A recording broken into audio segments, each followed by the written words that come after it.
مثبت سوچ کا فائدہ۔ ابو حسن خرقانی رحمہ اللہ ایک بزرگ تھے، لیکن ان کی ایک آزمائش تھی کہ ان کے گھر میں بیوی بڑی تیز ترار تھی۔ وہ اس پر صبر کرتے تھے اور اس صبر پر اللہ نے ان کو ولایت عطا فرما دی تھی۔ چنانچہ ایک مرتبہ ایک مرید ان سے ملنے کے لیے آیا۔ اس نے گھر جا کر پوچھا کہ حضرت کہاں ہے؟ بیوی نے کہا، کون حضرت؟ کہا کہ حضرت۔ اس نے کہا، جی میں ان سے ملنے کے لیے آیا ہوں۔ جواب دیا، جاؤ وہاں کہیں جنگل میں بیٹھے ہوں گے، وہیں ملاقات کرو۔ مرید سمجھ گیا کہ معاملہ ذرا نازک سا ہے، چنانچہ وہ حضرت کو ملنے جنگل میں آیا، مگر کیا دیکھتا ہے کہ حضرت شیر کے اوپر سوار ہو کر آ رہے ہیں۔ یہ ایک کرامت تھی جو اللہ نے ظاہر کر دی۔ اب جب اس نے یہ دیکھا کہ حضرت تو جنگل میں شیر پر سواری کر رہے ہیں اور گھر میں بیوی ان پر سواری کر رہی ہے، سوچنے لگا کہ یہ کیا معاملہ ہے۔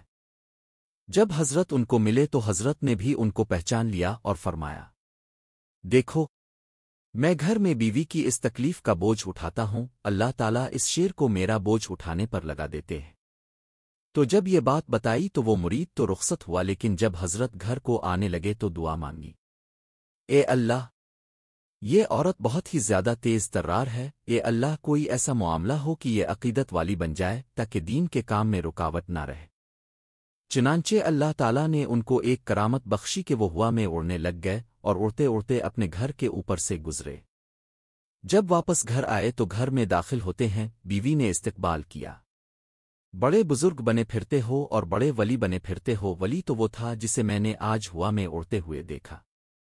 حضرت نے ان کی بات سن کر کہا، اللہ کی بندی، وہ میں ہی تو تھا جو یہاں سے اڑ کر گزر رہا تھا، میں نے اللہ سے دعا مانگی تھی۔ جب بیوی نے یہ سنا تو تھوڑی دیر سوچ کر کہنے لگی، اچھا اب تھے؟ انہوں نے کہا، ہاں ہاں میں ہی تھا۔ کہنے لگی، میں بھی سوچ رہی تھی کہ ٹیڑھا ٹیڑھا کیوں اڑ رہا ہے۔ یوں سوچیں کہ گھر کو سنوارنے اور خوش رکھنے کا راستہ یہی ہے کہ ہم منفی سوچ چھوڑ کر ہمیشہ مثبت سوچ اپنائیں۔